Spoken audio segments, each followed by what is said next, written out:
Good morning students. बेटा आज हम स्टार्ट करें इस वीडियो में एक्सरसाइज 10.4 क्वेश्चन नंबर 7 से स्टार्ट करते हैं। जल्दी से बुक अपनी ओपन करो। स्टेटमेंट 8 कर लेते हैं पहले। Let the vectors A vector B vector C vector B given as. ये ए वेक्टर गिवन है a1i a2j a3k, B vector is b1i b2j b3k, ऐसी सी वेक्टर गिवन है। देन शो दैट, कह रहा है ये left hand side right side equal है, ये हमने प्रूव करके दिखाना है। ओके बेटा, चलो स्टार्ट करते हैं इस क्वेश्चन को। देखो बेटा, ए बी सी हमारे पास गिवन है, हमें लेफ्ट हैंड साइड को राइट के इक्वल प्रूव करना है। ठीक है, तो चलो मैं लेफ्ट साइड लेकर चलता हूँ, राइट साइड के इक्वल प्रूव कर देता हूँ। So taking left hand side A cross B plus C. Okay, तो मैं यहाँ पर वैल्यू पुट कर देता हूँ।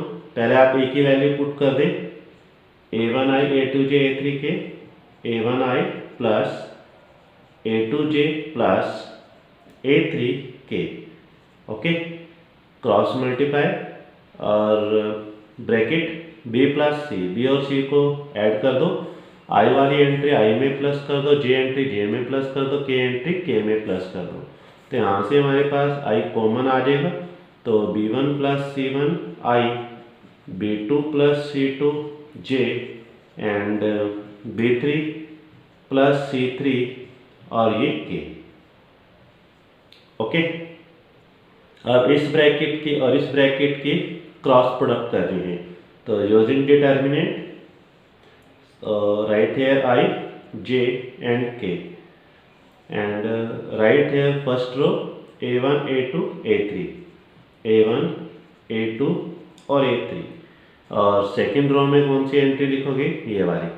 ठीक है, i का coefficient b1 plus c1, b2 plus c2, b3 plus c3। Okay बेटा, अब हम इस डिटर्मिनेंट को ब्रेक भी कर सकते हैं। ये डिटर्मिनेंट की प्रॉपर्टी थी, आपने रीड किया होगा चैप्टर नंबर 4 में, डिटर्मिनेंट वाले में। कैसे इस डिटर्मिनेंट को ब्रेक करते थे, दो डिटर्मिनेंट बना लें।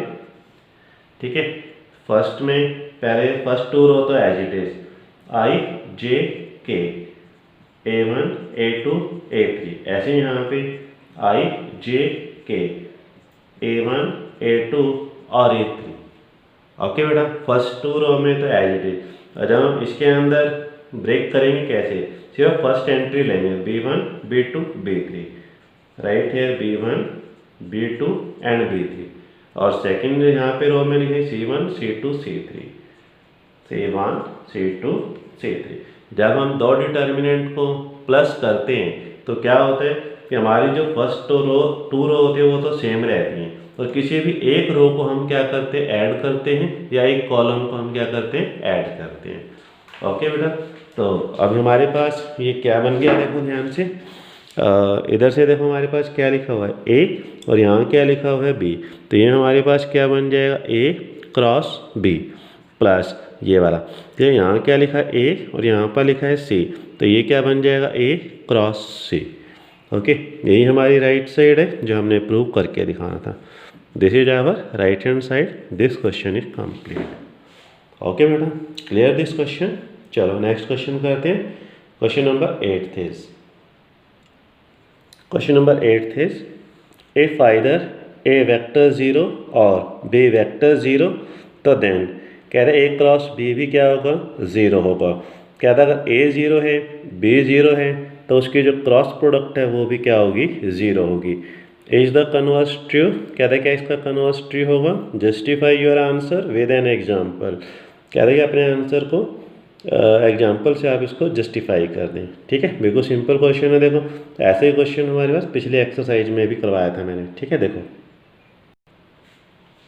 मैडम कि अगर हमारे पास ए वेक्टर, इसके अंदर 3 केसेस बनेंगे, ध्यान से देखना, मैंने पहले भी करवाया था।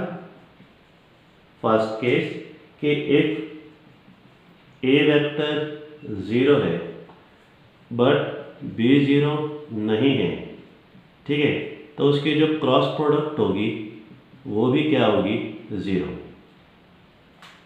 ओके, अगर ए जीरो है बी जीरो नहीं है तो उसकी जो क्रॉस प्रोडक्ट है वो क्या होगी जीरो। देखो कैसे कि लेट कर लो A vector is equal 0i 0j and 0k। B की जगह आप ये लिख लें b1i b2j b3k, पर b1 b2 b3 0 नहीं है। अगर मैं इसकी क्रॉस प्रोडक्ट करूं तो वो जीरो ही आएगा। कैसे सॉल्व करोगे? Use determinant i j k, 0 0 write on second row 0 0 0 and b1 b2 b3 write here third row b1 b2 and b3। अगर मैं इन सब की क्रॉस प्रोडक्ट कर दूं तो क्या आ जाएगा जीरो, बिकॉज क्योंकि इसकी सेकेंड रो क्या है जीरो है। अगर किसी डिटर्मिनेंट में अगर एक भी रो या एक भी कॉलम जीरो है तो पूरा ही डिटर्मिनेंट क्या हो जाता है जीरो। ओके बेटा, क्लियर है। एंड नेक्स्ट सेकंड केस, आप इसको अगर डायरेक्ट सॉल्व करना चाहें, फर्स्ट रो से एक्सपेंड करना चाहें तो कर सकते हैं। यहाँ पर भी उसको भी जीरो ही आएगा। ओके, तो now second case is if A vector is not equal zero B vector is zero. ठीक है, सो इसकी जो क्रॉस प्रोडक्ट है वो भी क्या हो जाएगी जीरो। ठीक है, चलो बिल्कुल ऐसे ही करना है जैसे अभी हमने ऊपर वाला पार्ट किया। सो लेट कर लो A vector is equal a1i a2j and a3k, but b vector is 0 0i 0j and 0k। अगर मैं इसके यहाँ पर भी क्रॉस प्रोडक्ट कर दूँ तो भी जीरो ही आएगा, i j k a1 a2 a3 0 0 0। तो ये जीरो बिकॉज क्योंकि इसकी जो थर्ड रो है वो क्या आ रही है जीरो, क्योंकि थर्ड रो की सारी एंट्री क्या आ रही है जीरो, इसीलिए क्रॉस प्रोडक्ट जीरो। तो आप इतना सा याद रखें कि अगर ए और बी दोनों में से अगर एक भी जीरो है तो उसकी जो क्रॉस प्रोडक्ट होगी वो भी क्या होगी जीरो होगी। बट इसका जो कन्वर्स है वो ट्रू नहीं है, यानी कि मैं एक ऐसा एग्जांपल दूंगा जिसके अंदर क्रॉस प्रोडक्ट तो जीरो होगी पर ए और बी जीरो नहीं होगा। देखो थर्ड केस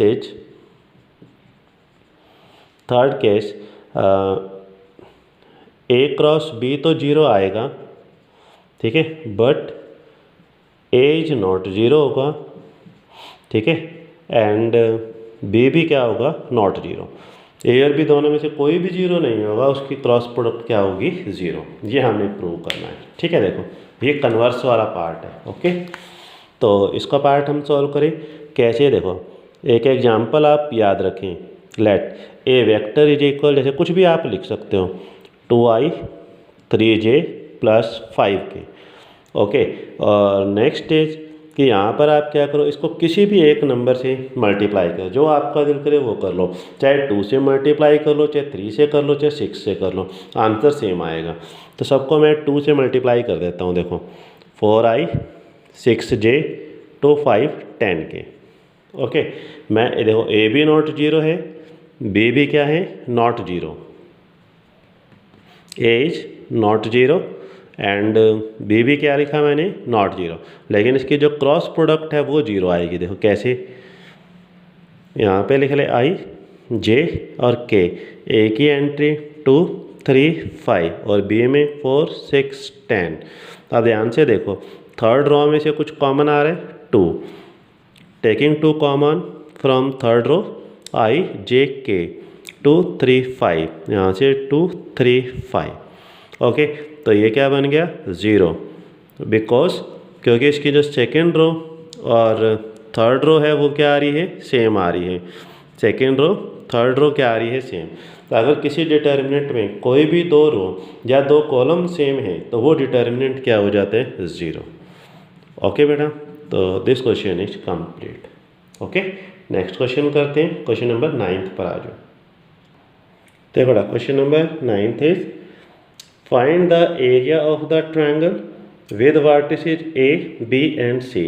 एक ट्रायंगल है, उसके वर्टिसेस गिवन है ए बी सी, मेरे को इस ट्रायंगल का एरिया फाइंड करके दिखाना है। देखो बिल्कुल सिंपल क्वेश्चन। देखो बेटा हमारे पास ये ट्रायंगल गिवन है, कह रहे इस ट्रायंगल का एरिया फाइंड करके दिखा दो। तो आप कैसे करेंगे, देखो area of triangle A B C, तो पहले तो लिख ले हाफ, जैसे बेस इंटू हाइट लिखते थे, है ना। तो आप क्या लिखेंगे यहाँ पर, पहले लिखेंगे हाफ, और कोई भी दो लाइन आप इसमें से सिलेक्ट कर लो और उसकी क्रॉस प्रोडक्ट कर दो। तो मैं इसके अंदर से दो लाइन सिलेक्ट कर सकता हूँ, यहाँ ए बी ले लेता हूँ, ए सी, तो यहाँ पर लिख लेते हैं ए बी क्रॉस ए सी, और उसका यहाँ पे ये मैग्नीट्यूड। ओके बेटा, क्या फॉर्मूला है, जैसे हाफ इनटू में, तो आप कोई भी दो लाइन ले लो, ए बी क्रॉस ए सी, या फिर आप ऐसे लिख लें बी सी क्रॉस बी ए, या आप ऐसे लिख सकते हैं सी ए और सी बी, कोई भी आप दो लाइन आप इसमें से सिलेक्ट कर सकते हैं। तो ये हमारा फॉर्मूला है, इसे आप अच्छे से नोट कर लें। ठीक है, देखो देखो, तो सबसे पहले मैं ए बी निकालता हूँ, ये वाला, और ये ए सी निकालता हूँ। ठीक है, सॉल्यूशन ए बी कैसे, position vector of B minus position of A, B की पोजीशन में से ए की पोजीशन को माइनस कर दो, तो 2 minus 1 1 i, 3 minus 1 2 j, 5 minus 2 is 3 k. ऐसे ही आप ए सी फाइंड कर सकते हैं, सी पोजीशन माइनस ए, तो 1 minus 1 is 0 I, 5 minus 1 is 4 J, 5 minus 2 is 3 के। ओके, अब हम क्या करें, इन दोनों की क्रॉस प्रोडक्ट कर लो।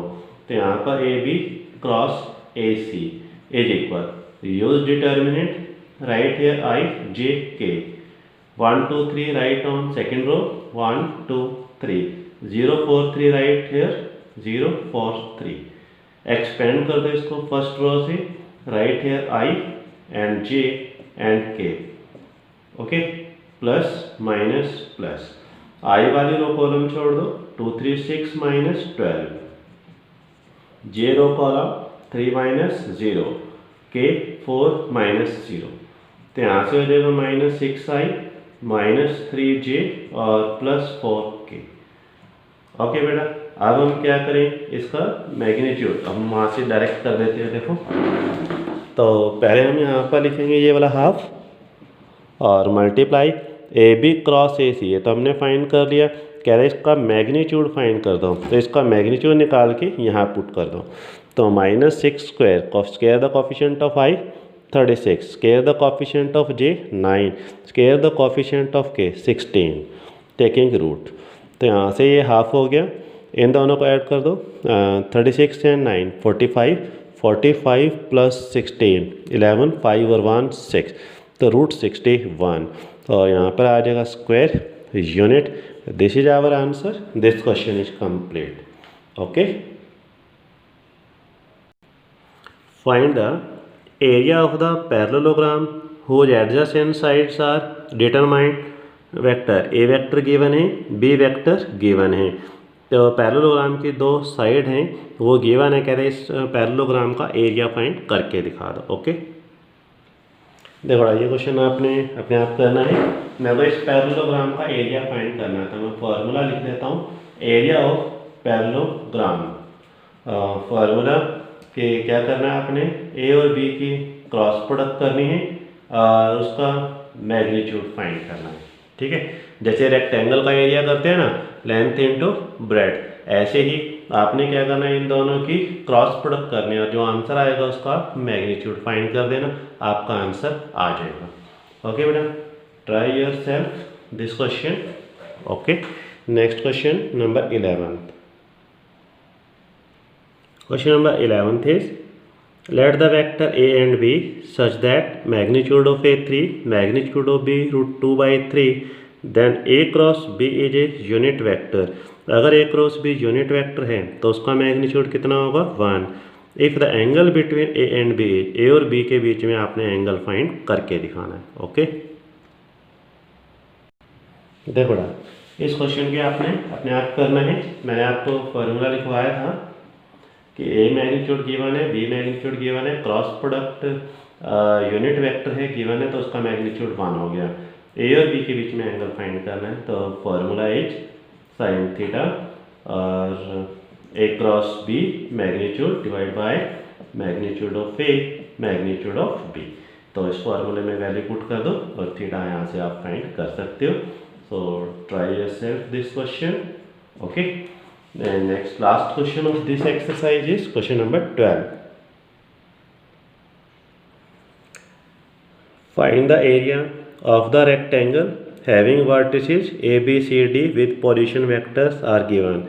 ये A की पोजीशन गिवन है, B की, C की और D की रिस्पेक्टिवली. तो कह रहा है इस रेक्टेंगल का एरिया हमने फाइंड करके दिखाना और 4 ऑप्शन गिवन है. बता दो कौन सा ऑप्शन ठीक होगा. ओके, देखो बड़ा, ये रेक्टेंगल हमारे पास गिवन है A, B, C, D, उनकी पोजीशन वेक्टर्स गिवन है. कह रहा है इस रेक्टेंगल का एरिया फाइंड करके दिखा दो. तो area of rectangle A B C D is formula is, जैसे लेंथ इनटू ब्रेड्थ करते हैं ऐसे इसके अंदर है बिल्कुल सेम, जैसे मैंने पैरेललोग्राम में करवाया. ये दो साइड्स ले लो, बी ए और बी सी. ठीक है, इसकी क्रॉस प्रोडक्ट कर दो ना, उसका मैग्नीट्यूड कर देना, आपका आंसर आ जाएगा. Okay, try yourself this question. Okay बेटा, तो कोई ज़रूरी नहीं कि आपने यही दो साइड लेने, आप ये दो भी ले सकते हो, ये दो भी ले, पर एडजेसेंट साइड्स लेने, ये याद रखें. तो इसके साथ ये एक्सरसाइज हमारी कंप्लीट हो गई. उम्मीद है आपको समझ में आ गई होगी. Okay, thank you.